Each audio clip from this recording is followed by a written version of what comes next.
ہم سارے تبلیغ والے ہیں. یہ واقعات اس لیے نہیں لکھی کہ جیسے میں بیان کر رہا ہوں ہم بیان کریں. ہم ایسی زندگی بنائیں جیسے ان کی زندگی تھی.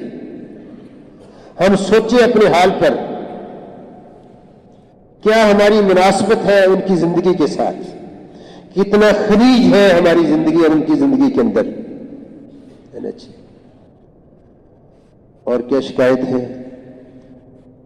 انہوں نے کہا جی یہ بیٹھے بیٹھے ان کو نشی پڑ جاتی ہے, دورہ پڑتا ہے ان کو. تو انہوں نے کہا میں بتانا تو نہیں چاہتا تھا, اب عوام نے سوال کیا ہے میں عرض کر دیتا ہوں.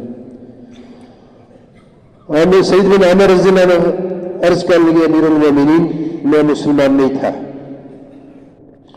حضرت خبیب رضی اللہ تعالیٰ عنہ کو شہید کیا گیا, ان کی ہڈیاں کاٹی گئیں اسلام کی وجہ سے, ان کی گوشت کی بوٹی بوٹی کی گئی, بڑی بے دردی سے اس کو شہید کیا. جب اس منظر کو میرے سامنے آتا ہے تو مجھے رش پڑ جاتا ہے, اور میں اس وقت مسلمان نہیں ہوا تھا. مجھے اس بات کا ڈر ہے کہ اللہ مجھ سے کہے کہ تو نے میرے بندے کی کیوں مدد نہیں کی. اس وجہ سے مجھے شفا بے ہوش ہو جاتا. تو دوستوں اور بھائیوں, آخرت ہے, آخرت ہے. اللہ پاک ہم سب کو توفیق عطا فرما دے. ہم زندگی کے اوپر نگاہ ڈالیں, کیا ہم نے تعیش کے سامان بنا رکھے ہیں, راحت کے سامان بنا کے, اور ہم ہیں مسافر, چھوڑ کر جائیں گے دنیا میں سارا کچھ. یہ 2 گز کفن جو ہمارے اوپر لپٹا دیا جاتا ہے, یہ انسان شرافت سے چلا جائے, ورنہ اس کی بھی ضرورت نہیں ہے, مٹی میں مل جائے گا, وہ سیدھا ہو جائے گا. اللہ اکبر. حضرت عمر رضی اللہ عنہ جب انتقال ہونے لگا تو فرمایا میرے جن کپڑوں کے اندر میں ہوں انہی میں مجھے کفنا دینا. زندہ لوگ نئے کفن کے مستحق ہیں, نئے جوڑ کے مستحق وہ لوگ. دوستوں اور بھائیوں, ہم مسافر ہیں, تو ہم زندگی ایسے گزارے جیسے راہ چلتا ہوا مسافر. حدیث پاک کا مفہوم ہے زندگی ایسے گزارو جیسے راہ چلتا ہوا مسافر. گوہاٹ سے کراچی جا رہے ہیں, کراچی منزل ہے, وہاں رہنا ہے ہمیشہ. جن چیزوں کی ضرورت ہے, ہم چلے عالم ارواح سے ہیں, رہنا جنت میں ہے, یہ راستے گزر گئے. دوستو, کامیابی دنیا اور آخرت میں اس کو ملے گی جو اللہ کے دین پر عمل کر کے جائے گا. دین کے بغیر کامیابی نہیں ملے گی. ہمارا اعلان کرنے والا ہے, ہمارا متکلم بھائی بہت مضبوط اور بڑی جامع اور بڑی معنی خیز بات کرتا ہے.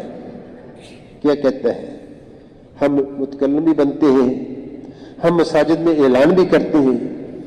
مفہوم عرض کرتا ہوں, جس سے ملتے ہیں یا مسجد میں اعلان کرتے ہیں, بھائیوں میری اور آپ کی, دنیا بھر کے سارے انسانوں کی اصلی اور حقیقی کامیابی دین پر عمل کرنے میں. دین پر عمل کریں گے دنیا میں بھی کامیاب ہوں گے, مرنے کے بعد بھی کامیاب ہوں گے. اور حقیقت بھی یہی ہے. اللہ فرماتے ہیں قرآن پاک کے اندر, جو جہنم سے بچا لیا گیا جنت میں چلا گیا وہ ہے اصل کامیاب. تو کامیابی کا معیار اللہ رب العزت نے آدم علیہ السلام سے لے کر قیامت تک جتنے انسان آئیں گے سب کے لیے ایک ہی معیار ہے, ایک ہی معیار ہے اللہ کا کامیاب اور ناکام کرنے کے لیے. جو دین پر چلے گا کامیاب ہوگا, جو دین پر نہیں چلے گا ناکام ہوگا. جو دین پر چلے کامیاب ہوئے, جو دین پر نہیں چلے ناکام ہوئے. پوری دنیا کا بادشاہ تھا نمرود. 4 بادشاہ ایسے ہوئے جن نے پوری دنیا کے اندر حکومت کی ہے. ان میں سے ایک نمرود ہے, پوری دنیا کا بادشاہ ہے. لیکن دوست اور بھائیوں, ابراہیم علیہ السلام نے جو دین پیش کیا اللہ کی طرف سے زندگی گزارنے کا طریقہ پیش کی. دین کہتے ہیں زندگی گزارنے کے طریقے کو. اس میں دو چیزیں ہیں, اللہ کے احکامات ہیں اور نبی علیہ الصلوۃ والسلام کے جس امت کے اندر آئے اس کے نبی کے طریقے ہیں. اللہ کے احکامات اور نبی کے طریقے, زندگی گزارنے کا طریقہ جو اللہ نے پسند فرما کر جبرائیل امین کے ذریعے سے نبیوں تک پہنچایا, اس طریقہ زندگی کا نام دین ہے. پہلے نبیوں کے ماننے والے بھی مسلمان ہی کہلاتے تھے. دوستو پوری دنیا کا بادشاہ ہے, لیکن دوستو بھائی دین پر نہیں آیا. اللہ نے اس نافرمان قوم, دین پر نہ آنے والی, دین پر نہ چلنے والی, اللہ اور اللہ کے نبی نوح علیہ السلام کا انکار کرنے والی کو اللہ نے صفحہ ہستی سے ختم کر دیا. بچے ایمان والے, ایمان والے بچے.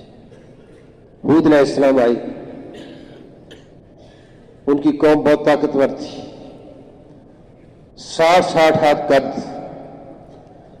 ہاتھ سے پکڑ کر درخت کو جڑ سے اکھاڑ کے رکھ دیتے تھے. ان کا ایک قول تھا, کہنا تھا کہ ہم سے زیادہ قوت والا کون ہے دنیا کے اندر. واقعی بہت بڑے بڑے قد. ہود علیہ السلام دعوت دیتے ہیں اللہ کی مانو, اللہ کے دین پر آؤ, اللہ پر ایمان لاؤ. جو زندگی اللہ نے مجھے دی ہے اس زندگی کو اختیار کرو. لیکن وہ قوم اپنی قوت کے غرے میں تھی, ان کو گھمنڈ تھا. تو دوستوں اور بھائیوں, پھر قرآن پاک میں کیا آتا ہے سورہ معارج کے اندر, 7 راتیں اور 8 دن اللہ کے خزانوں سے ہوا چلی. 7 راتیں اور 8 دن ہوا چلی, اتنی تیز چلی, اللہ اکبر. 60 ہاتھ قد آپس میں ٹکرائے, درختوں کے ساتھ ٹکرائے, چٹانوں کے ساتھ ٹکرائے. اللہ اکبر.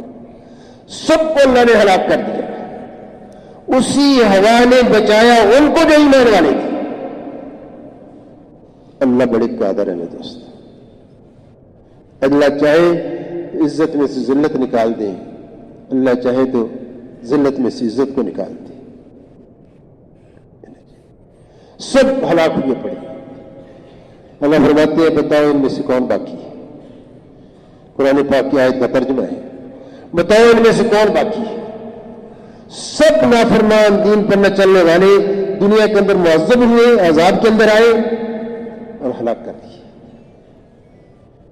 صالح علیہ السلام آئے, یہ بڑے بڑے انبیاء علیہ السلام جن کا 25-26 انبیاء علیہ السلام کا قرآن پاک میں تذکرہ آتا ہے. میرے دوستوں, اللہ نے ہمیں بیان کرنے کے لیے نہیں واقعات قرآن پاک اندر اللہ نے بھیجے, ہمارے لیے سبق. ہر واقعے کے بعد اللہ فرماتے ہیں اے عقل والو سبق سیکھو. کبھی کہتے ہیں اے سمجھدارو عقل سبق سیکھو. وہ ہماری رہنمائی ہے. تجارت لگنے والوں دیکھو شعیب علیہ السلام کا قصہ پڑھو.